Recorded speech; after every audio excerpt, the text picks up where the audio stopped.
Okay, let's go ahead and get started for session 2. So we've learned the problem of alcoholism, the doctor's opinion. We've looked at the case history of Bill Wilson. So now we're going to look at chapter 2, and let's look at the title of this chapter. There is a solution. A singular. Okay? And I'm going to repeat this in here. I've already repeated it once. I'll repeat it again. We do not have plan B. Okay? We have a solution.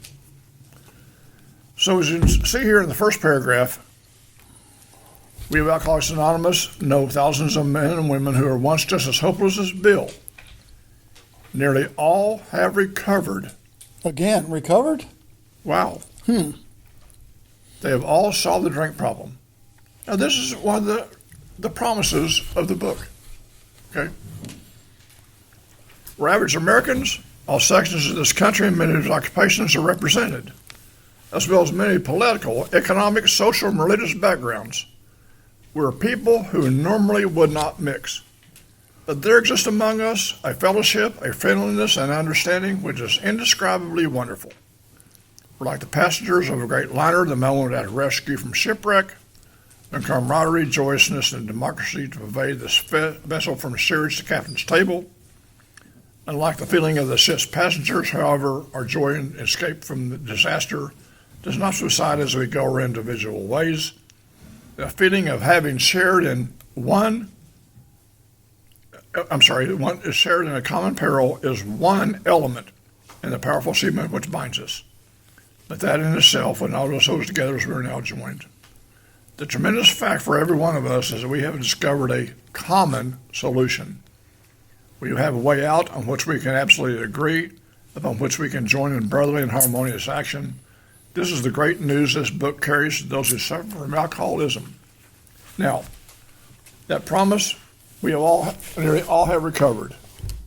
We've solved the drink problem. We're average Americans. And all sections of this country are represented. Political, economic, social, religious backgrounds. Are people who normally would not mix. I'm going to make a commentary, and this is almost all I'm going to say about this. About 3 years ago, in the August edition of Box 459, it said, diversity in AA. That was the main story. Who cares? Who cares? Period. To me, the woke movement has tried to infiltrate even GSO. Who cares? My first friend in Alcoholics Anonymous, I got sober when I was 36. My first friend in AA was a 23-year-old Native American gay guy. So what? I could care less. He could care less. Whereas people who normally would not mix, but there exists among us a fellowship, a friendliness, and understanding which is indescribably wonderful. Yep. The point is that, as we know here, that this is written back in the 30s. The only way to get from country to country was by ship. The more money you had, the higher up you went. The most money went to the captain's table. The immigrants were down in the steerage section. If that ship was to wreck and everybody's out there in the water, I guarantee you no one would ask, are you from the steerage or from the captain's table? And he was just using that as a metaphor or as an example of us. We could care less what you do, what you don't do, what you are not, but what do you want to do about it? We have a common solution. It says here that is one element. The fellowship is one element. It says here, but that in itself, when all holds together as we are now joined. That's what this great book, the program, teaches us. the great news this book carries to those who suffer from alcoholism. So we have to learn to separate the fellowship, which is vital, we have to have it, from the program that we live by, okay? And you know, the thing about the book is, too, it's like we read earlier, you know, that we'd like to hear from people that are, you know, from this book, right? You know, once again, it's the book, you know, the common solution, the information that we can all totally agree on because we're using the same literature, right? We wouldn't be held together as we were today if everybody was using a different book. You know, we know that we can go anywhere in the world into one of these meetings, whether we can understand their language or not. We know what's going on. You know, it's the same thing. And that's what's important. You know, we couldn't join together on brotherly harmonious action without the same literature being carried. On page 18, an illness of this sort, and we have to come believe that an illness involves those about us and know, and in a way, know whom sickness can. If a person has cancer, all are sorry for him and no one is angry or hurt. But what about the alcoholic illness? For with it there goes annihilation of all things worthwhile in life. It engulfs all whose lives such as sufferers. It brings misunderstanding. Can anybody relate to this? Misunderstanding, fierce resentments, financial insecurities, disgusted friends and employers, warped lives of blameless children, sad wives and parents. Anyone can increase the list. We hope this volume will inform you and comfort those who have been affected. There are many. Highly competent psychiatrists who have dealt with us find it almost impossible, sometimes impossible, to persuade an alcoholic to discuss his situation without reserve. Strangely enough, wise parents and intimate friends usually find us even more unapproachable than do the psychiatrist and the doctor. But please hear this next paragraph. It's in italics. It means it's very important. But the ex-problem drinker who has found the solution, who is properly armed about the facts about himself, can generally win over the confidence of another alcoholic in a few hours. Until such an understanding is reached, little or nothing can be accomplished. Wow. Mm-hmm. And I'm going to share this, and this is my own personal experience, okay? That last sentence, or that paragraph with italics. One time I was coming off about a 2-week run of everything. And I was so down, I just fell into a major depression. I couldn't move. I just couldn't, I was immobilized.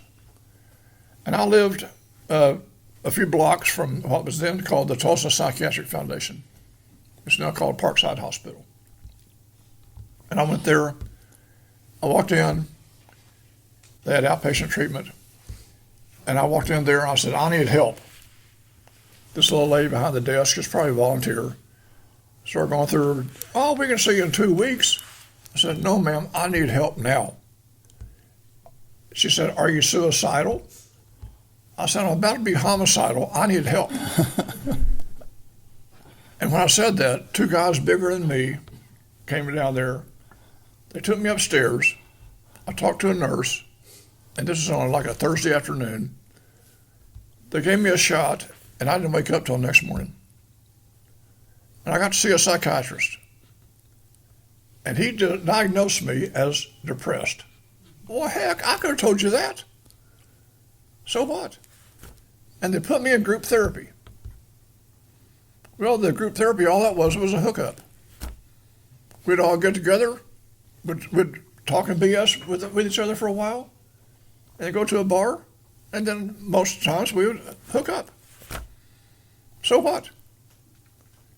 Well, fast forward a few years, I ended up in Alcoholics Anonymous. I didn't go to detox. I know I should have, because I was almost dead.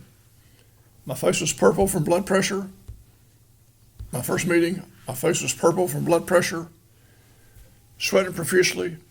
Couldn't hold a cup of coffee. Couldn't light a cigarette. Doing this number.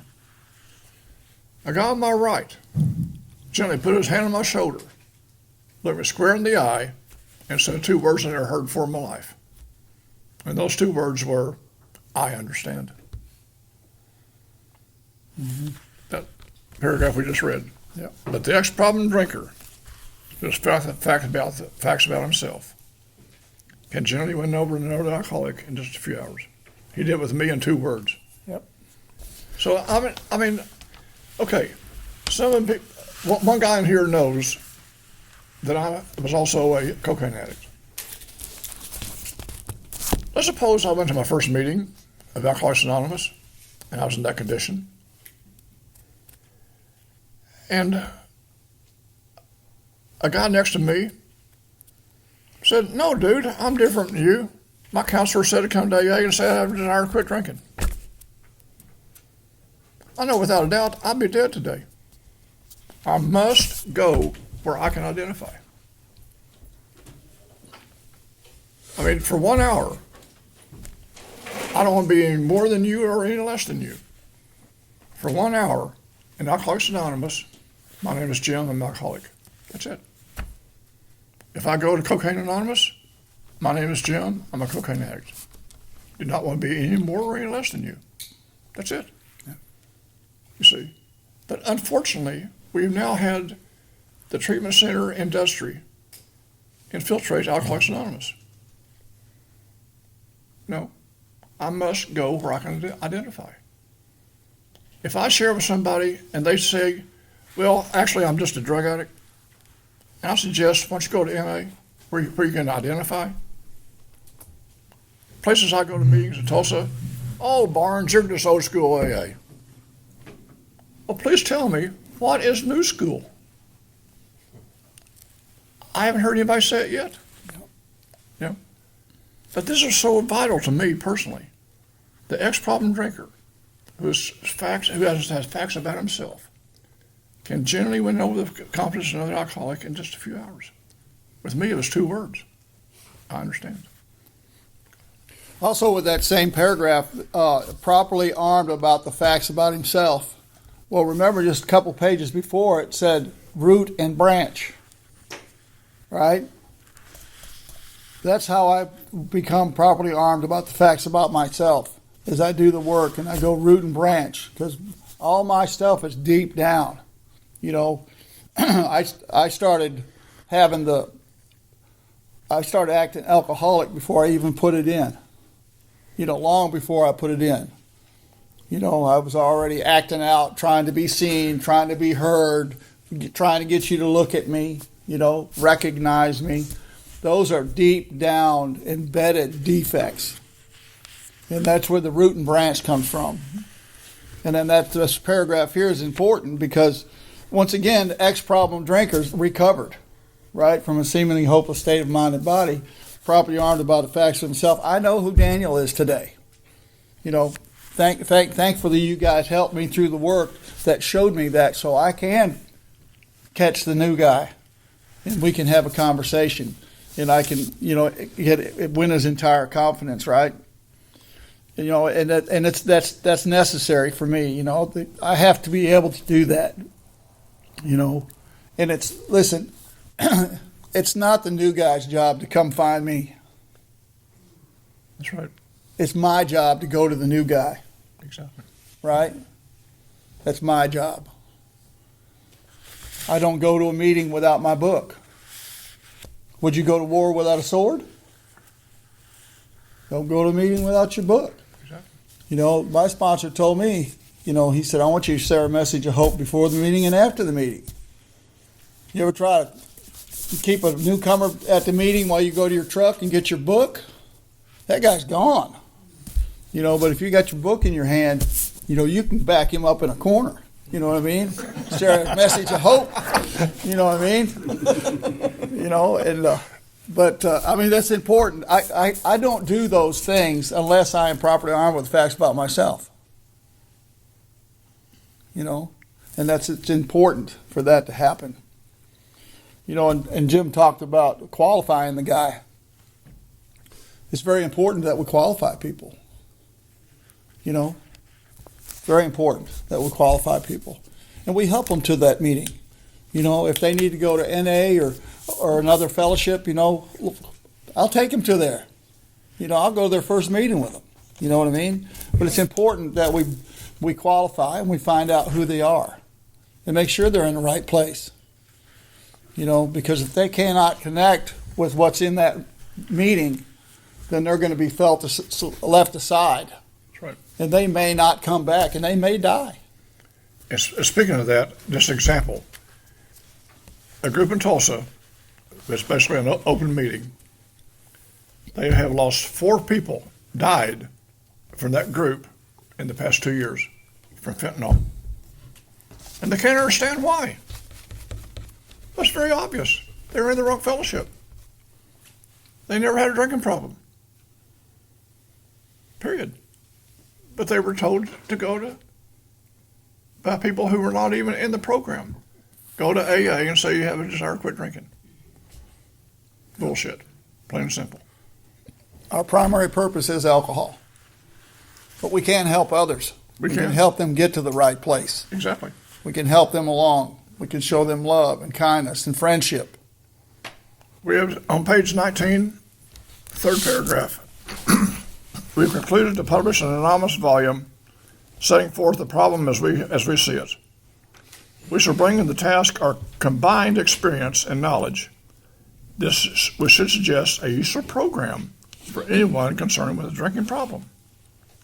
Of necessity, there will be discussions of matters medical, psychiatric, social, and religious.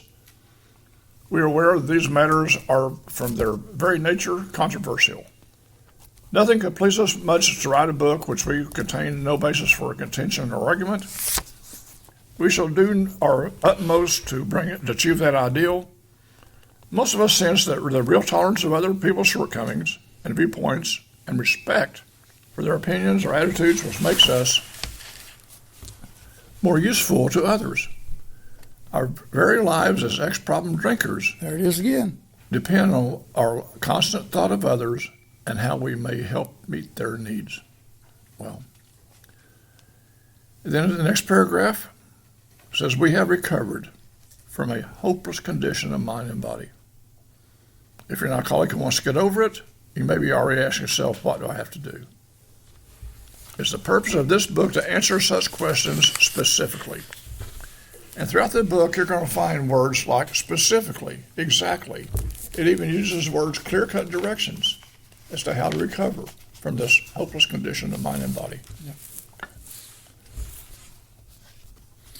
All right, let's see here. That starts talking about the moderate drinker, right?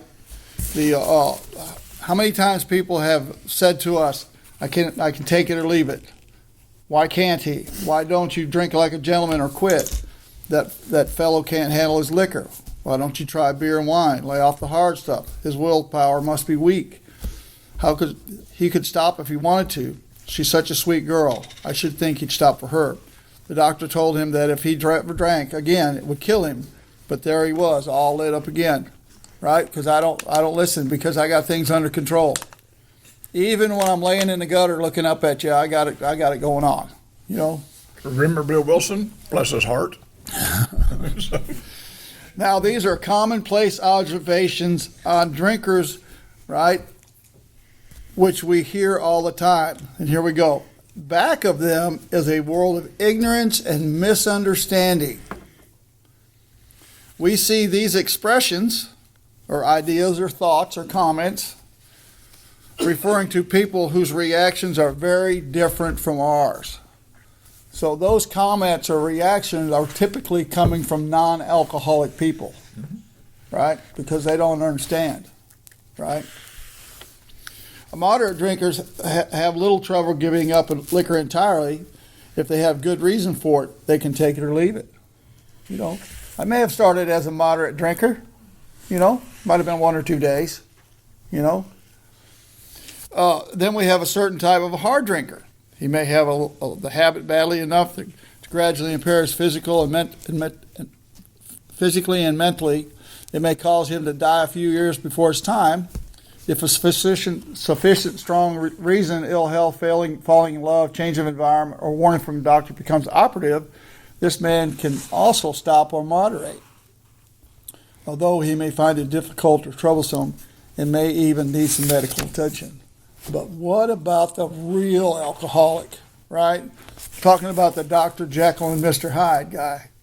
You know, the guy that takes the first drink and he doesn't even seem to be the same guy before the drink. Completely changed. Whole deportment, right? I think is the word they use. You know, it's changed, you know. And that's me, right? He begins to lose all control of his liquor consumption once he starts to drink. You know, we talked about that first drink. Once he starts to drink. You know, if I never took that first drink, I wouldn't get in the shapes that I was in. But try to explain to me, an arrogant, egotistical guy, that the first drink gets me drunk. That's horse crap, right? So I don't believe that. And I keep going, right? And all these things happen, right? Here's a fellow who's been puzzling you, especially in the lack of control. Remember, the book said that we're good people, right? Educated people. Some of us are business owners and, you know, heavy professionals, you know, but once we get to alcohol on us, we're different. Changes us. He also does absurd, incredible, tragic things while drinking. He is a real Dr. Jekyll and Mr. Hyde. He's seldom mildly intoxicated. No, I'm always drunk. You know, there's no mildly, right? You know what my idea of doing things moderately is? I love Oreo cookies, right? And there for a while, I was going to the store and getting me a pack of Oreo cookies, right? 3 rows, right? Not bad. And half a gallon of milk. And I'd have and you got vitamin D milk. You can't use that 2% stuff, right? Vitamin D milk. And I would just eat those cookies. And I thought, the little drugstore on the corner has a box with a single roll of Oreo cookies. 10-pack. I call it a 10-pack. There you go. Family pack. Right? So what did I do? I went and got that box, and I got me a little, like, school milk, you know, half pint, you know. But I would go back and get another one. You know what I mean? Because it's not enough. It's the same thing. I do it with everything. It's never enough, you know. So, you know, he is often perfectly sensible and well-balanced considering everything except liquor. But in that respect, he is incredibly dishonest and selfish. I don't know, I might have been that every now and then, or all the time even. He often possesses special abilities, skills, aptitudes, promising career ahead of him, right? We just talked about that. He uses his gift to build up his outlook for his family and himself, then pulls his structure down on his head in a series of senseless sprees. Wow, how many times did I do that? He is a fellow who goes to bed so intoxicated he ought to sleep the clock around, yet early the next morning searches madly for a bottle he misplaced the night before. You know, and it just goes on, right? Then comes the day when he simply cannot make it and gets drunk all over again. Perhaps he goes to the doctor who gives him morphine or some sedative with which to taper off of. Beautiful. You know what I mean? I want to have 3 or 4 of them doctors. You know, just in case one's not in that day. You know? And tapering off takes a while. You know? It takes a while. So, you know, I've got to be able to have the substances to get through it. Right? So I set myself up for that. Then he begins to appear in hospitals and sanitariums. You know, in this regard, and I don't know how it is here in this area, but in my area, a newcomer will use this paragraph as a justification of a drug addict coming to Alcoholics Anonymous. If you have an alcohol problem, come on. You know, well, it says right here about drugs in the big book. Mm-hmm. Well, it says it's switched to taper off. If you go to detox, they're going to give you a Klonopin, or they're going to give you a something to taper off with. There is not one evidence in our literature that Dr. Bob or Bill Wilson were drug addicts. Mm-hmm. None. But they use this. Well, it talks about drugs right here. Yeah. And so what? You know, so we're just remember this, but that this is by no means a comprehension of the picture of the true alcoholic, as our behavior patterns vary. But this description may identify us roughly. The bottom paragraph of this page, we know that while the alcoholic keeps it away from the drink, as he may do for certain or months or years, he reacts much like other men. We're equally positive that once he takes any alcohol, whatever, into his system, something happens, look at this, both in the body and mental sense. Doctor's opinion, physical allergies to alcohol, mental obsession, which makes it virtually impossible for him to stop. The experiments of any alcoholic will abundantly confirm this. Now, this is very important. These observations would be academic and pointless if a friend never took the first drink, thereby setting the terrible cycle in motion. Therefore, the main problem of the alcoholic centers in his mind rather than in his body. So this tells me that before I take a drink, I have to think a drink. Everything is born on thought. Every action is born on thought. Before I take a drink, I got to think a drink. The main problem of the alcoholic centers in my mind rather than my body. Remember, we've already talked about the entire psychic change. Mental. Okay? So, this right here, it's the mental obsession. We start the mental obsession. And for me, this was therefore the main problem. The alcoholic centers his mind rather than his body. My mind creates shit, and I buy it. There you go. Every time. Yep. Every time. Page 24.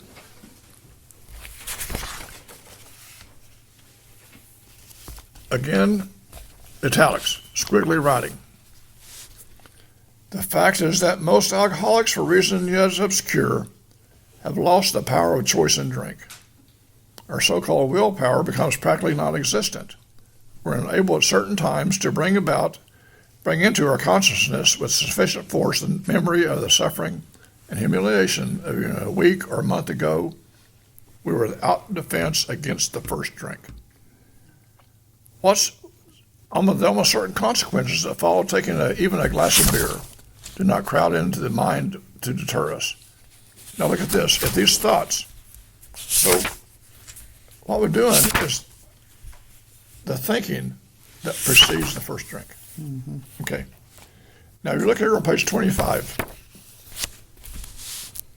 where it says there is a solution. And again, I'll emphasize even the title of this chapter, one solution.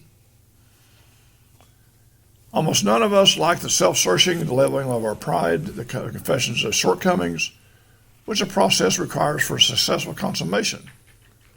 That to me sounds like step 4 through 7. But we saw that it really worked in others. We had to come to believe in the hopelessness and futility of life as we've been living it. When therefore we are approached by those in whose problems approached by those in whom the problem has been solved, there is nothing left for us to pick up the spiritual tools laid at our feet.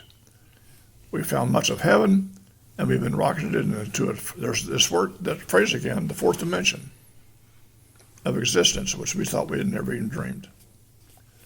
Now, the next paragraph, to me, I know a lot of groups, I don't know how it is in Ponca City, but a lot of times here in the groups in my area, they want to read what they call the AA promises. Let's read the promises. Well, no one ever says that those are the 9th step promises. But let's read the 2nd step promise. The great fact is just this and nothing less, that we've had deep and effective spiritual experiences, which has revolutionized our whole attitude toward life, toward our fellows, and towards God's universe. The central fact of our lives today is absolute certainty that our Creator has entered into our hearts and lives in a way which is indeed miraculous. He's commenced to accomplish these things for us, which we can never do by ourselves. Mm-hmm. Promise.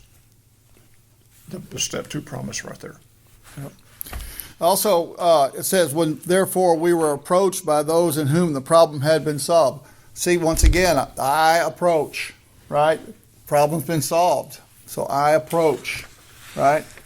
You know, the fourth dimension, you know, walking hand in hand with God, you know, my creator, right?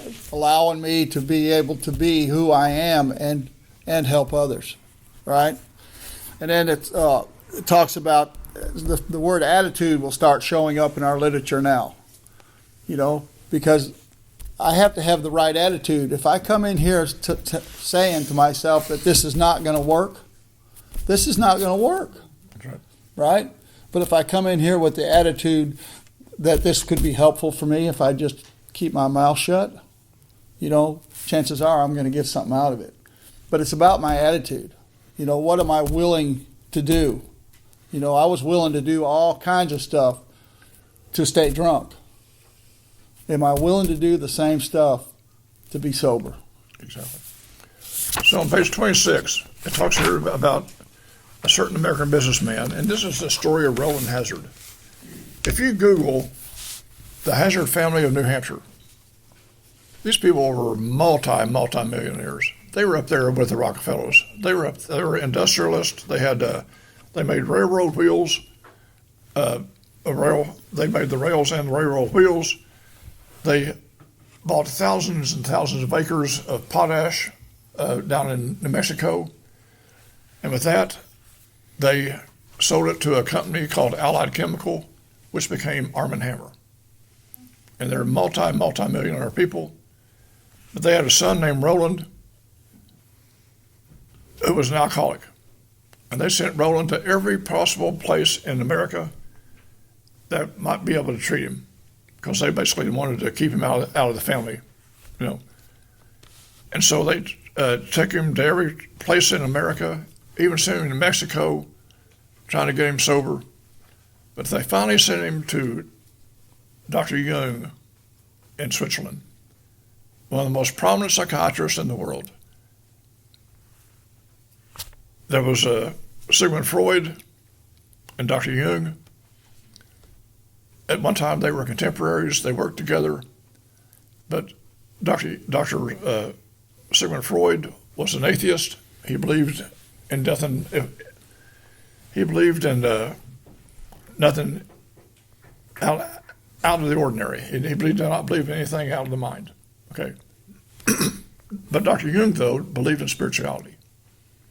So there's a speaker out of California years ago named Norm Alfie. And Norm Alfie was always talking about seconds and inches. So what would happen if Roland had gone to Dr. Freud instead of Dr. Jung? We'd be sitting here talking about sex and our moms.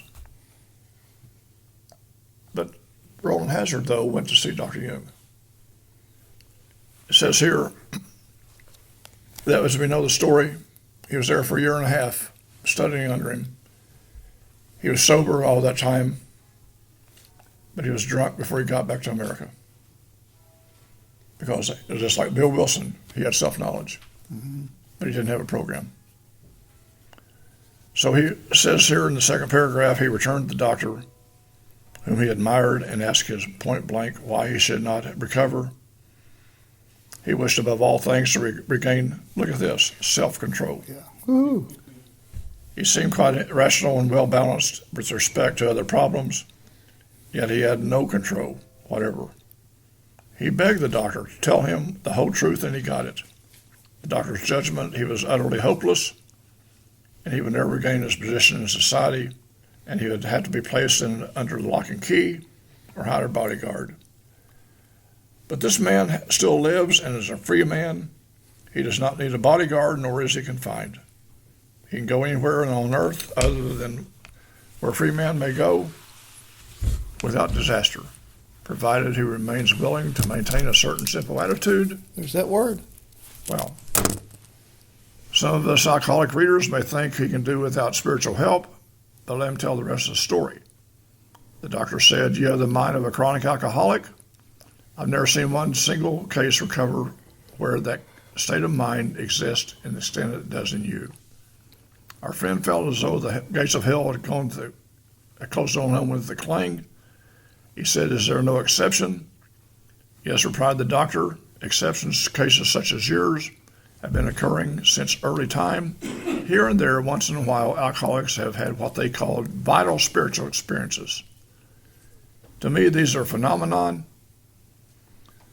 They appear to be in the nature of huge emotional displacements and rearrangements." Now, here's, to me, is a definition of a psychic change. Mm-hmm.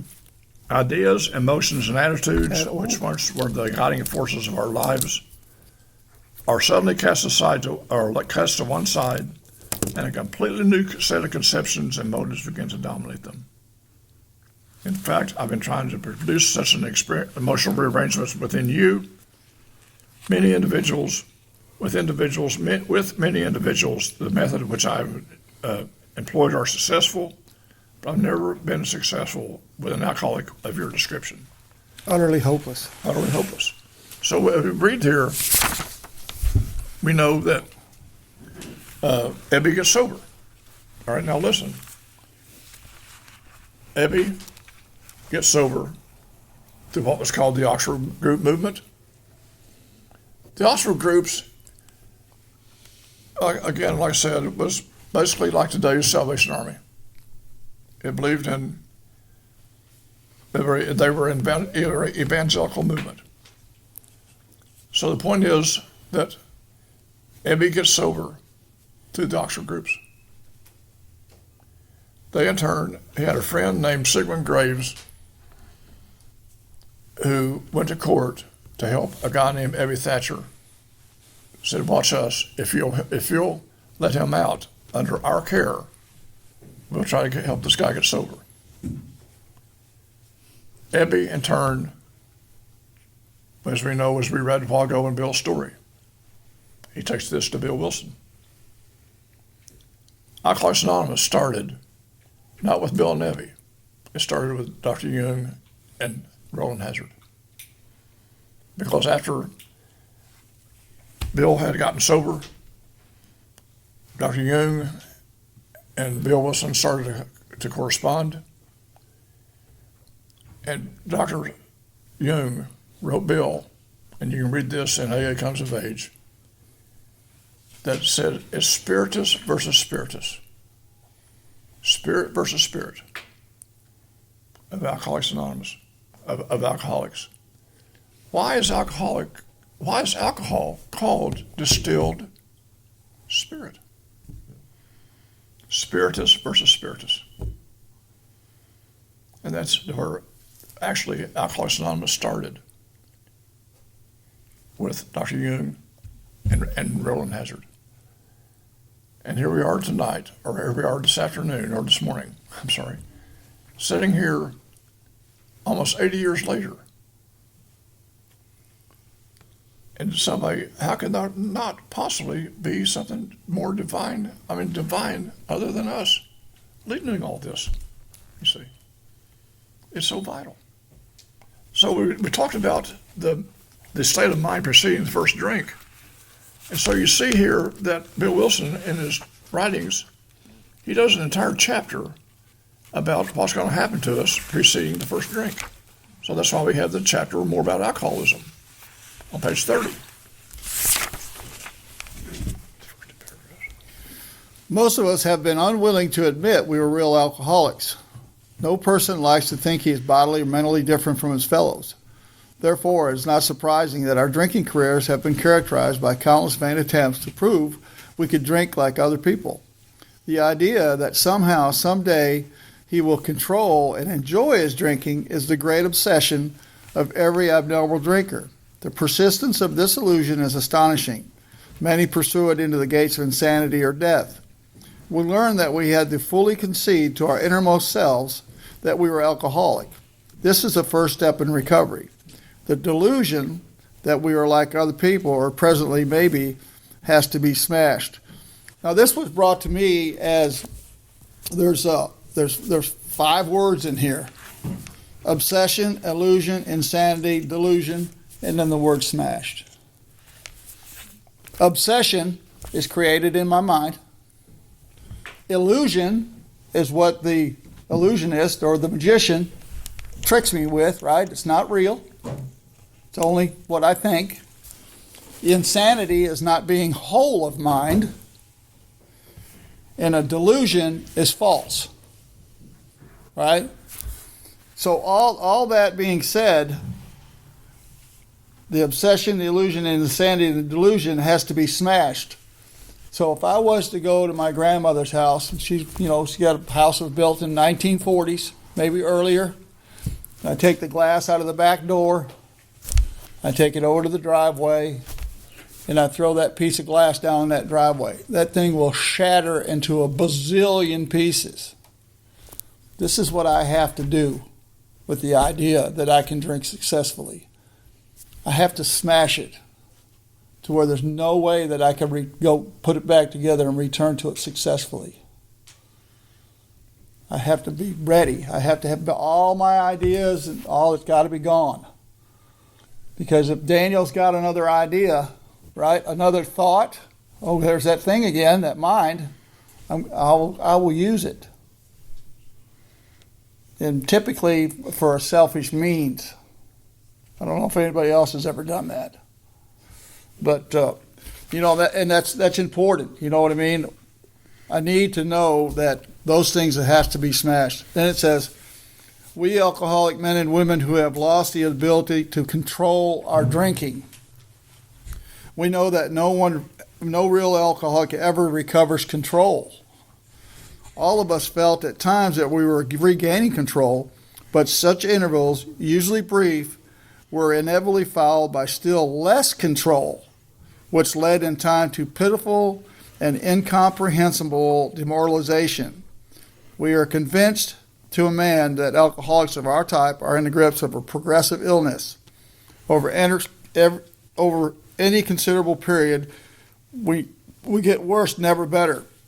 Now that pitiful, incomprehensible demoralization is like being behind the Circle K store with a midget and a donkey. You know what I mean? Bad stuff. You know what I mean? Oh, I'm sorry, I've never heard that. Well, you gotta, but that's, that's what happens. You know what I mean? I don't know about anybody else, but I did some crazy stuff when I was, in not so whole of mind, you might say. That's it. Yeah. There were some things that were just like, probably the normal person probably wouldn't get close to, but, nevertheless, I'm sorry, I got a little picture of that. well, I'm sorry that you did, That's not leaving us, brother. So anyway, it's a progressive illness, right? We saw that in Bill's story, how it progressively got worse, and that's what happened with me. I may have started out a moderate drinker. I don't know, I may have become a hard drinker, but I know when it was over with, I was a real alcoholic. Exactly. I was the Dr. Jekyll, Mr. Hyde, and I needed to be brainwashed. Some people say that this might be a cult. Well, I don't care. I needed a brainwashing. I probably need one every month, But that's just what it takes for me. Exactly. Page 31, bottom, the first paragraph. Despite all we can say, many who are real alcoholics are not going to believe we're in that class. By every form of self-deception, ideas, obsessions, illusions, delusions, deceptions. Daniel's already talked about it, but remember, a person can go to the nut house for delusional thinking. When it comes to alcohol, though, no big deal. I can drink normally. Despite all we can say, many who are alcoholics are not going to be in that class by every form of self-deception and experimentation.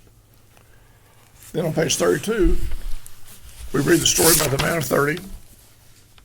We're not going to read all of it, but we're going to read, though, one sentence. That this guy he got sober. Then he made up his mind that he was, until he had been successful in business and had retired, He would not touch another drop. An exceptional man, he remained bone dry for 25 years. At the age of 55, after a successful and happy business career, then here it is. Then he fell victim to a belief. Remember, he didn't have a program. He stayed sober on his own. And wouldn't you hate to be around that guy? Talking about dry drunk. He fell victim to a belief that every alcoholic has. That his long period of sobriety and self-discipline that qualified him to drink like other men. As we know the story, out came his carpet slivers in a bottle. In 2 months, he was in a hospital puzzled and humiliated. He tried to regulate his drinking for a while, making several trips to the asylum or making trips to the hospital. Then gathering all his forces, look at that, gathering all he knew about, they call it his own ability. He attempted to stop altogether and found he could not. There remains of solving his problem, which money could buy, was at his disposal. Every attempt failed. Though a robust man at retirement, he went to pieces quickly and was dead within 4 years. Wow. It's kind of a personal thing because my second time, years ago, I don't know how it was here in Pocket City, but for years in Tulsa, we would actually go to one-on-one live 12-step calls. Okay. Go to people's houses, apartments, hotel rooms, even bring them to meetings drunk, But the second time I went on one with a guy named Jerry, I looked at the address. I said, "Are you sure?" It was 2 blocks from Philbrook Museum there in Tulsa. Multi-million dollar mansion. The flooring alone would probably pay off most mortgages. The maid showed us where the stairs were. As we walked upstairs, we could smell the feces and the urine and the puke. A guy was in a room about this size, dying of alcoholism. When I read the story, I was thinking about that. And the guy did die. Multi-millionaire. But he couldn't get sober. And it doesn't matter if you puke on silk sheets or you puke on the street. We're all the same. It says here, though, this case contains a powerful lesson. Most of us believe that we have remained sober for a long stretch, we could therefore drink normally. But here's a man at 55 years found he was just where he left off at 30. We've seen the truths demonstrated again and again. Once an alcoholic, always an alcoholic. Commencing to drink after a period of sobriety, when a short time is as bad as ever. They were planning to stop drinking. There must be no reservation of any kind or any lurking notion that someday I'll be immune to alcohol. Wow. Page 35 is a story about here. But we talked about this guy, the businessman. Now we're going to talk a little bit about the guy named Jim. It says our first example is a guy we used to call Jim. This paragraph tells a little bit about him. This man has a charming wife and family. He inherited a legal automobile agency, a commendable World War record, good salesman. Everybody likes him. Intelligent man, normal so far as we can see, except for a nervous disposition. He didn't know drinking until he was 35. In a few years, he became so violent when intoxicated he had to be committed. On leaving the treatment center, he came in contact with us. Now let's suppose that Jim goes to Valley Hope, Grand, Rob's Ranch, whatever, comes in here. Look at this next sentence. We told him what we knew of alcoholism, what we're doing right now. The answer had been found. He came to beginner meetings. He hung out in AA, hung out in fellowship. And look at this. He made a beginning. His family was reassembled. He got his family back. He got to go from the garage to the couch, back to the bedroom again. Things were looking good. He got him a job. And I'm sure this is a big kind of resentment because he was working as a salesman for the business he had lost through drinking. Now, please hear this next sentence. Highlight it, mark it, asterisk it, whatever you want to do. All went well for a time, but he failed to enlarge his spiritual life, period. Mm-hmm. Jim went to meetings, but he did not get a sponsor. He did not work the steps, period. Right. And guess what? He got drunk. Well, duh. Hunters hunt, golfers golf, drunks drink. Yep. It's our nature to be drunk. So the point is, and I share this all the time here, that this is what happens to us. It says, to his consternation, he found himself drunk a half dozen times in rapid succession. On each of these occasions, we worked with him. Okay, now look at this. He agreed he was a real alcoholic, the first part of step one. In serious condition, so what? Remember the doctor's opinion, it talks about frothy emotional appeal. He faced another trip to the asylum. Plus he'd lose his family, but then he had to do perfection. That's called frothy emotional appeal. So what? He got drunk again. We asked to tell him exactly what had happened, and there's his story. He went to work on Tuesday morning. Well, first of all, I'm sure his wife probably called on Monday and said he had the flu or stomach virus. He was drunk. Or he came to work on Tuesday. I remember I felt irritated that I had to be a salesman for the concern I'd once owned through drink. I'd once owned.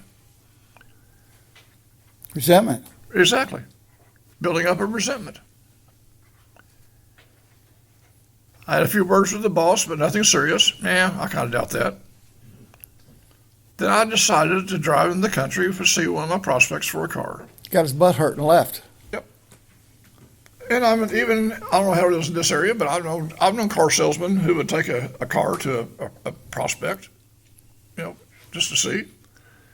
So that's normal thinking. And naturally, this was back east, in all places back east, where they have restaurants, bars, they all have bars there. He had no intention of drinking. I just thought I would get a sandwich, and I also had the notion that I might find a customer for a car. Like I said, he's a good salesman. That's what they do. Which is familiar with, I'd been going to it for a few years. I'd eaten there many times during the months I was sober. I sat down at the table and ordered a sandwich and a glass of milk. Still no thought of drinking. I ordered a sandwich and decided to have another glass of milk. It's not bad. I mean, it's okay to have a second sandwich. Sure. Well, the guy was hungry, right? Exactly. Now look at this again, italics. Very important. Now remember, Jim didn't have a program. He was doing this all on his own self-will. Suddenly the thought crossed my mind that I put an ounce of whiskey in my milk. It couldn't hurt a full stomach. He thought. Mm-hmm. And look what happened. He acted on the thought. Yep. I ordered a word of whiskey and poured it in the milk. I vaguely sensed I was not being too smart. But now he's going to justify. Because I felt reassured I was taking the whiskey on a full stomach. So what happened to him? He thought. He acted on the thought. The experiment went so well, the physical allergy took over, and he ordered another one. And thus started one more journey to the asylum for poor old Jim. So as you see here in this chapter, we're not going to read all of it for time's sake, but as you see here, these four examples. There's an example of the man of 30, which we just read. There's an example here of Jim. There's an example here of the jaywalker. There's also an example of a guy named Fred. Yep. Each one of them had one thing in common. They thought they could drink normally. Yep. And we know the consequences. Yep. Okay. So with this in mind, let's look at the last paragraph of this chapter on page 43. Once more, the alcoholic at certain times has no effective mental defense against the first drink. Except in a few rare cases, neither he nor any other human being can provide such a defense. And here's a word. His defense must come from a higher power. Must. If I could do it on my own, do you think I'd be here? Mm-hmm. But it must come from a higher power. So with that in mind, that's why Bill Wilson, on the next page, in chapter 4, remember, Bill Wilson, as we already discussed, was agnostic, borderline on atheist. As we know, he had his blinding light spiritual experience in the town's hospital.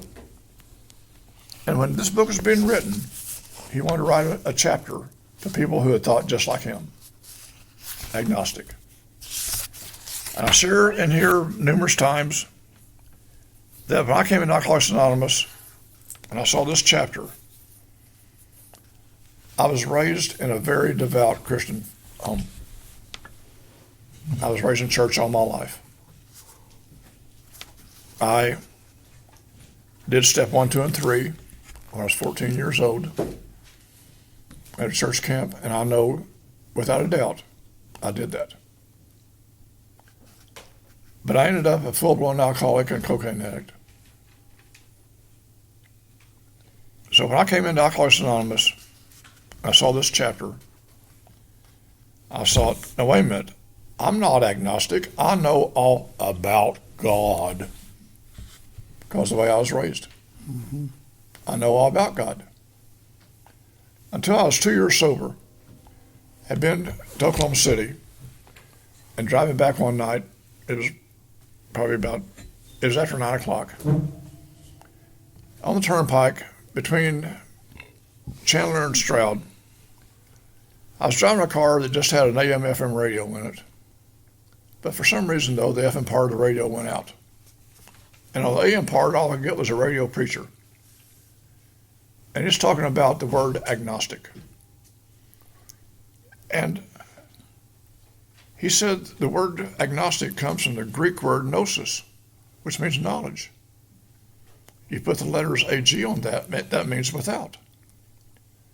And I had to pull off the side of the turnpike at about 10 o'clock at night, somewhere between Chandler and Stroud, knowing I came to Alcoholics Anonymous agnostic, because I knew all about God, but I didn't know God. Mm-hmm. And that's the difference here that's the difference. Yep. About and knowing. So with that, this chapter to me came to life. And I pray today as we start this chapter, they can come to life too. And we're going to look primarily at step 2 here, okay? All right. This is also the start of the unmanageability of the spirit. We agnostics, in the preceding chapters, you have learned something about alcoholism. We hope we have made clear the distinctions between the alcoholic and the non-alcoholic. And then this rest of this paragraph is there's a couple of qualifiers here for a new guy. If, when you honestly want to, you find you cannot quit entirely, or if when drinking you have a little control of the amount you take, you're probably alcoholic. If that be the case, you may be suffering from an illness which only a spiritual experience will conquer. So those might be a couple of questions to ask a new guy, to see where he's at with that. The one who feels he is atheist or agnostic, such as an experience seems impossible. But to continue as he is means disaster, especially if he is an alcoholic of the hopeless variety. And then this last sentence, to be doomed to an alcoholic death or live on spiritual basis are not two easy alternatives to face. So, spirituality, drinking, which one am I going to choose? Typically, I'm going to choose what I know, and that's my drinking. So it's a hard choice to make. It has to be a decision to go to the spiritual basis, right? And then the next paragraph, it says, but it isn't so difficult. About half of our original fellowship were exactly that type. What type is that? Agnostic. At first, some of us tried to avoid the issue, hoping against hope we were not true alcoholics, but after a while we had to face the fact that we must, there's the word again, find a spiritual basis of life or else, right? Because I can't do it on my own, right? Mere codes of moral or better philosophical, all that stuff wasn't enough, right? On 45 it says we could wish to be moral or we could wish to be philosophically comforted. In fact, we could will these things with all our might, but the needed power wasn't there. Our human resources, as marshaled by the will, were not sufficient. They failed utterly. That sounds like step one to me. Yeah. Lack of power, that's my dilemma. That's step one. I had to find a power by which I could live, and it had to be a power greater than myself. That's step two. But where am I to find this power? Well, that's what this book is about. Its main object is enable you to find a power greater than yourself, which will solve your problem. That means we've written a book which we believe to be as spiritual as well as moral, and it means, of course, we're going to talk about God. Here, difficulty arises with agnostics. Many times we talk to a new man and watch his hope rise as we discuss his alcoholic problem and explain our fellowship.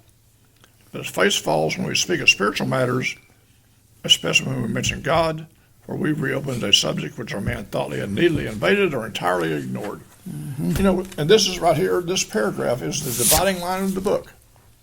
From this paragraph on to page 164, the problem of alcohol is no longer mentioned. The rest of the book is now devoted only to finding a power greater than yourself. So with this right here, I mean, it says here, but his face falls to spiritual matters when we mention God. And I call this, especially in this part of the country, a lot of us, by the time, including myself, by the time we got to Alcoholics Anonymous, we've tried church. And we've tried knowing that people, even in 2025, people outside Alcoholics Anonymous does not understand alcoholism. And they mean well. But the point is, though, I share, and I have experienced this myself. I call it spiritual PTSD. Because watch a person come in Alcoholics Anonymous, and they're all enthused about the fellowship, and then we start talking about the Word of God. And watch their body language immediately. They're across their legs and arms. And sometimes when I hear a fifth step, and a guy talks about being resentful toward God, bottom line is he's resentful towards God's people. Not God, but God's people. The people who do not understand us. You know, and think it's all about one power, one time, one step, you know, everything else. Oh, sure. If a person can get sober that way, so be it. But there's an article in a publication back in the late 90s that says that 3 to 5% of people who walk down the aisle of a church are going to be, quote, instantly delivered from alcoholism.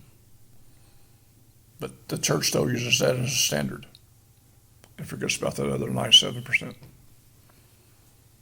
So the point is, that's why I said when that paragraph is so important to me, to know that I've seen it. And maybe you've seen it. When a person talks about the fellowship and how much fun we have in here, blah, blah, blah, then we get to the steps and we start talking about God and just watch the body language. They don't want to talk about it. Because to me, I call it spiritual PTSD. Can you repeat what you said, that page 164, what did you say? I'm sorry? You said that from this page to 164, the problem of alcohol is no longer... It's no longer mentioned. The rest of the book now is devoted only to finding a power greater than yourself. We don't talk about alcohol anymore. Yeah. It's just about a relationship.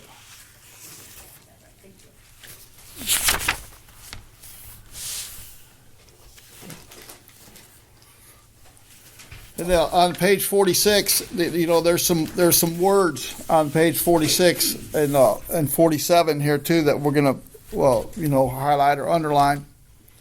In that very first few sentences, it says, "And who could comprehend a supreme being anyhow?" I can't explain to you who God is, what God is. I can only show you by my actions. And hopefully I do a good job of that. Then if we go down here to the first full paragraph, it says, "Yes, we of the agnostic temperament have had these thoughts and experiences. Let us make haste to reassure you. We found that as soon as we were able to lay aside the prejudice and express even a willingness to believe in a power greater than ourselves, we could commence to get results, even though it was impossible for any of us to fully define or comprehend the power which is God." Right? I cannot define that, right?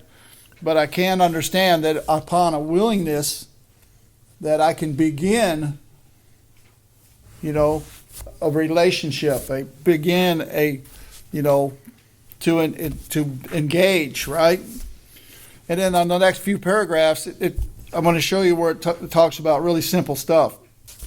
"Much to our relief, we discovered we did not need to consider another conception of God," right?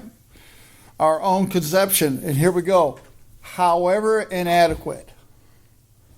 I don't know about you, but I could do inadequate really good when I got here. So I could relate to that. Bare minimum, right? Bare minimum. It's telling me that I can connect with a bare minimum, right? Was sufficient to make an approach and an effective contact with Him, capital H. As soon as we admitted their possible existence of a creative intelligence, spirit of the universe underlying the totality of things, we began to what? We began to be possessed. To be possessed, not to possess, but to be possessed of a new sense of power and direction, provided we took other simple steps. We found that God does not make too hard of terms to those who seek Him. To us, the realm of the Spirit is broad, roomy, inexclusive, never exclusive or forbidding. To those who earnestly seek, it is open, we believe, to all. So, inadequate, willingness, right? Simple terms. He doesn't make it hard terms, right? And then on the next page, it says, "When therefore we speak to you of God, we mean our own conception of God," right? Whatever your conception of God is fine with me. Use a doorknob, use a chair. You know what I mean? Whatever you want, I don't care, right? But I didn't see anybody lift up a chair and see what the weight limit was. You trust the chair, That's simple. It just takes that little bit of trust to start this relationship that me as an alcoholic, that I need, because that's where I'm going to get my relief, is with these steps and that relationship.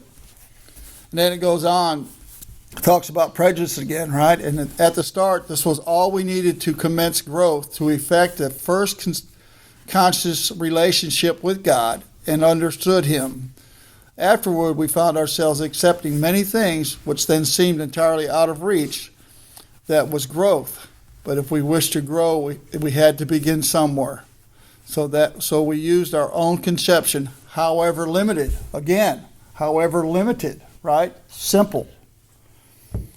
We need to ask ourselves but one short question. Do I believe, or even am I willing to believe in a power greater than myself? Step 2. For me, in my margin, it says, yes, I believe, right? And then it talks about it has been repeatedly proven among us upon a simple cornerstone, a wonderful and effective structure can be built. How? On an even limited, right? And you notice the word cornerstone. Any construction, anybody who works in construction, you know that it doesn't matter if it's a shed in the backyard or the largest skyscraper, it starts with a cornerstone. Everything. Yep. So the point is, what we're reading here is a start. This is how to start. Okay. Also, the word prejudice. From page 45 to page 50, it's mentioned something like 8 times. Okay? And then it says here that the reader may ask yours on page 48, the reader may ask why we should believe in a power greater than ourselves. We think that there are good reasons. Let us show you one of them. And we're not going to talk about the sciences of the prosaic steel girder, that kind of stuff, and the electrons. But then it talks about, on page 49, bottom paragraph, we who have traveled this dubious path beg you to lay aside prejudice, even against organized religion. Where we learned that whatever the human frailties of these various faiths may be, they have given purpose and direction to millions of people. People of faith have a logical idea of what life is all about. Actually, we used to have no reasonable conception whatever. We used to amuse ourselves by cynically dissecting spiritual beliefs and practices when we might have observed that many spiritually minded persons of all races, colors, and creeds were demonstrating a degree of stability, happiness, and usefulness which we should have sought ourselves. Instead, we looked on the human frailty, the defects of these people, and sometimes used their shortcomings as a basis of wholesale condemnation. We talked of intolerance when we were intolerant ourselves. We missed the reality of the beauty of the forest because we were diverted by ugliness of some of its trees. We never gave the spiritual side of life a fair hearing. And I read that paragraph. I personalized it. I was going through my first divorce, mid-20s, living in a little rat-hole apartment across the alley from a church. On Sunday mornings, sometimes I hadn't even been to bed yet, but I'd look out my kitchen window and see guys my age with wives and kids taking them to church, swinging their kids, laughing, hooping, and hollering with the wife. They had their life together. And I'd look at them, and I hated them. And I'd raise up my kitchen window, and I'd put on some Led Zeppelin or some Eric Clapton, and at full volume, blow pot smoke out the window. By God, this is living. Bullshit. Yeah. All I want to do is to be just like them. Yeah. You know, that paragraph for me is, you know, it's how it said we should, the degree of stability, happiness, and usefulness, which we should have sought ourselves, right? And then using it for wholesale condemnation. Across the road, I had a place, you know, it was down at a little lull, you know, down a low spot, and the street was up here, and then the house right here. And every Sunday, that family would come out of that house, all nice and dressed up, clean. And they'd go, and they'd be gone for an hour and a half or so. And then they'd come back, go in the house, and they'd come back out of the house. They'd all be in just relaxed clothes, maybe some shorts, bathing suits, have a picnic basket. Dad would hook up the boat, and they'd go to the lake for the day, right? And what I should have noticed is they're probably living on these terms that maybe I should have looked at, because when they saw my house, they saw my stuff out in the front yard on fire. You know, more than once. That's right. You know? But here I get to watch these people, right? But I'm not interested. I'm more interested in doing what I'm doing, even though it's not a way to live. But everybody that I was involved in was living the same chaos, right? Because if you didn't drink like I drank, I didn't drink with you no more, right? So, you know, so that's what it kind of looks like for me. And then also on that page 49, it said, instead of regarding ourselves as intelligent agents, spearheads of God's ever-advancing creation, right? If you look up the word agents, it's being empowered by an ultimate authority. That's right. Right? So I'm being empowered. We're being empowered by an ultimate authority, right? At the front. Because this power likes to take people like me from the bottom of the barrel pick him up and set him right down up front to show his ultimate power. And that's what I hope I get to show. Exactly. You know, the point is, on page 50, in our personal stories, you find a wide variation of ways that each teller approaches and conceives of the power which is greater than himself. Whether we agree with a particular approach or conception seems to make a little difference. Experience has taught us these matters about which, for our purpose, we need not be worried. These are questions for each individual to answer or settle for himself. That's why I emphasize all the time that Alcoholics Anonymous is not here to save a soul. We're here to save a life, period. How you believe and what you believe is totally up to you. I have dear friends of mine in this program who are true born-again Christians. I have others who believe in God and nature. I believe in some people that still believe in, almost Wiccan, whatever. So what? So what? But they have a power greater than themselves. Okay? And they work the steps, and they're happy. Alcoholics Anonymous is not religious, but at the same time, we're not anti-religious. But it says here that on page 50, the bottom paragraph, here are thousands of men and women, worldly indeed. They flatly declare that since they have come to believe in a power greater than themselves, to take a certain attitude toward that power and do certain simple things, there's been a revolutionary change in their feeling and outlook, or living and thinking. In the face of collapse and despair, in the face of total failure of human resources, now look at this. This is all I wanted all my life. A new power, peace, happiness, and sense of direction flowed into them. This happened wholeheartedly when they wholeheartedly met a few simple requirements. The rest of the steps. Once confused and baffled by the seeming futility of existence, they show how the underlying reason why one of making heavy going of life, leaving aside the drink question, they tell why their living was so unsatisfactory. They show how the change had come over them. When many hundreds of people are able to say that the consciousness and the presence of God is today the most important factor of their lives, they present a powerful reason why one should have faith. This is what we're doing here today.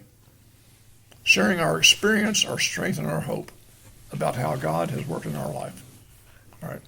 But what you choose, what God you choose, your conception, is fine with us. Remember, when Evie talked to Bill, you choose your own conception. That's it. If a person wants to go to church, go to church. Fine. If they don't want to go to church, so what? We're not here for that. No. We're here to help you find a power greater than yourself that you can identify with. Okay? So then it says here on page 52, these, what we call the 7 bedevilments. It says, we ask ourselves why we shouldn't apply to our human problems the same readiness to change my point of view. And I read this in the first person, okay? Instead of our, I just put my there. And raise your hand if any of these ever happened to you. Yeah. Now, this was me. I can tell my story.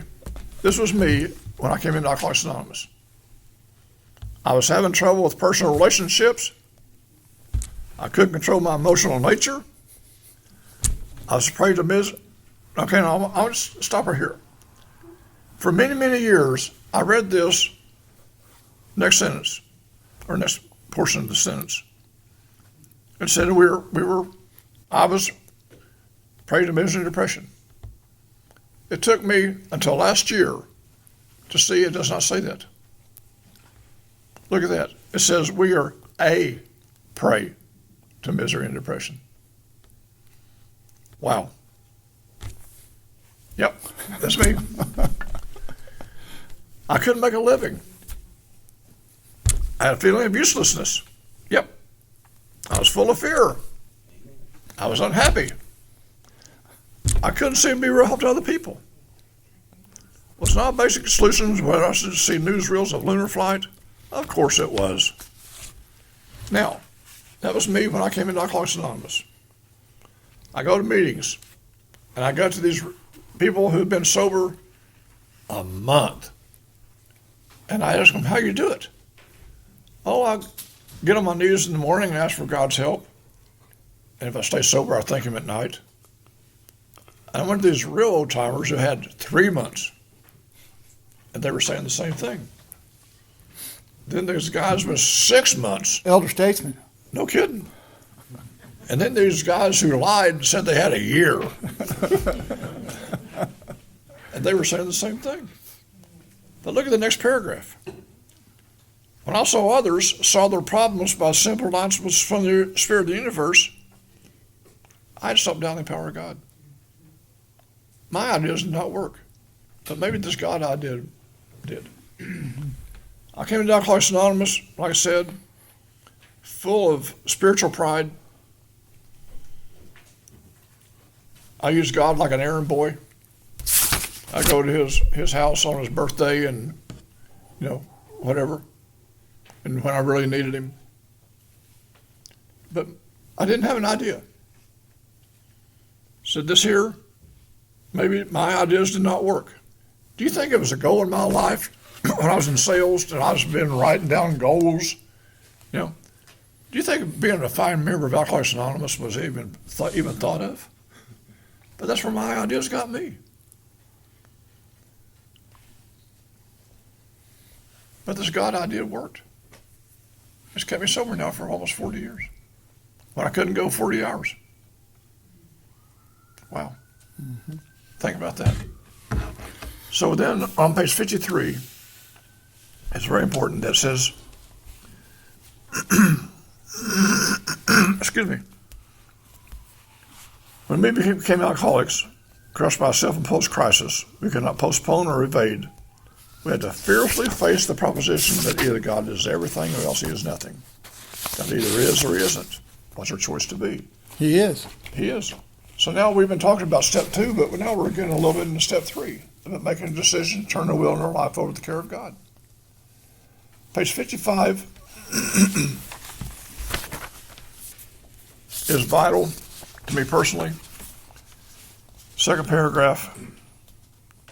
Actually, we are fooling ourselves, for deep down in every man, woman, and child is the fundamental idea of God. It may be obscured by calamity, by pomp, by worship of other things, but in some form or another it is there. Our faith in a power greater than ourselves, and the miraculous demonstration of that power in human lives are fact as man as is himself. We finally saw that faith in some kind of God was part of our makeup, just as we've had as much as the feeling we have for a friend. Sometimes we had to search fearlessly, but he was there. As much a fact as we were. We found the great reality deep down within us. Root and branch. In the last analysis, it is only there he may be found. It was so with us. A friend of mine who's a paramedic, he's been a paramedic for probably almost 50 years. He taught paramedic at Tulsa Tech. He got trained in eradication to go to disasters and help people dig people out of the rubble. He's been to almost every major tornado, hurricane in the southeast. He even went to Haiti during the earthquake. He said that he's never one time in all of his experience in eradication has never heard one time a person under the rubble screaming, "Dear doorknob or light bulb, save me." Everybody is under that rubble screaming, "God help me." Mm-hmm. For deep down in every man, woman, and child is the fundamental idea of God. That's our DNA. That's our DNA. And this program is what teaches us step by step by step by step, and I'll get rid of all this prejudice so God can work in our lives. So we can refer to him, okay? Next paragraph. Said that we can only clear the ground a bit if our testimony helps sweep away prejudice, and there's that word again. Mm-hmm. From page 46 to page 55, you're seeing the word prejudice mentioned 8 times. So we're, it even says we beg you to lay aside prejudice of what you've learned about God. Enables you to think honestly, encourages you to search diligently. Then, if you wish, you can join us on the broad highway. Now look at this, please. With this attitude, you cannot fail. Wow. The constantness of our belief is sure to come to some of us. Attitude is how I go about it. Exactly. Exactly. And then the next page is a story. You can read the story. It's called Our Southern Friend. It's in the book. But about how he was raised as a pastor's kid, had too much God, ended up an alcoholic. And but we said here though on the last page of this chapter, save for a free brief moments of temptation, the thought of drink has never returned, and at such times as great revulsion has risen up in him, seemingly he could not drink even if he would. God has restored his sanity. What is this but a miracle of healing? Yet its elements are simple. Circumstances made him willing to believe. He humbly offered himself to his Maker as he knew him. Even so, God restored us all to our right minds. Remember in chapter 3, we're talking about alcoholism. Because anytime you see the letters ISM on the end of a word, that means a belief. After I'm alcohol free for 3 to 5 days, I'm as physically sober as I'm ever going to be in my life. So alcohol's not my problem. My problem is alcoholism, a belief that this time I can drink normally. That will kill me. Okay? This says some of us go into it more slowly, but he has come to all of us. But he has come to all who have honestly sought him. Now look at this. There's a promise. When we draw near to him, he discloses himself to us. Wow. So I'd just like to refer to a couple of paragraphs here before we maybe pause here. But on page 53, if we turn back to page 53, in that second to the last paragraph, it says, arriving at this point, Yep. we were squarely confronted with the question of faith. We couldn't duck the issue. Some of us had already walked far over the bridge of reason toward the desired shores of faith. The outlines and the promise of the new land had brought luster to our tired eyes and fresh courage to our flagging spirits. Friendly hands had reached out in welcome. We were grateful that reason had brought us so far, but somehow we couldn't quite step ashore. Perhaps we had been leaning too heavily on reason that last mile, and we did not like to lose our support. Now, I could put my name in there for the word where it says reason. I could put Daniel in there, right? And I can't make it from bridge to shore on my own. It clearly states that, right? But all of y'all are over there, come on, it's great over here. It's a whole new life. And, you know, it looks great. You know what I mean? But I can't do it on my own. But now if we turn to page 56, into the second to the last paragraph, it says, this man recounts that he tumbled out of his bed to his knees. In a few seconds, he was overwhelmed by the conviction of the presence of God. It poured over and through him with the certain and majesty of a great tide flood. The barriers he had built through the years were swept away. He stood in the presence of infinite power. He had stepped from bridge to shore. Exactly. For the first time, he lived in a conscious companionship with his Creator. I need that power in my life to be able to live a recovered state, right? Because I cannot do this on my own. I have to have that power in my life. Exactly. Whatever power you call it is whatever you call it. But I cannot step from bridge to shore without that power. Exactly. And this program teaches us how to do that. Step by step by step. So, yes, ma'am. Where did you say that promise was? Very last sentence. Page 50, Exposed himself, that was. page 50, bottom paragraph.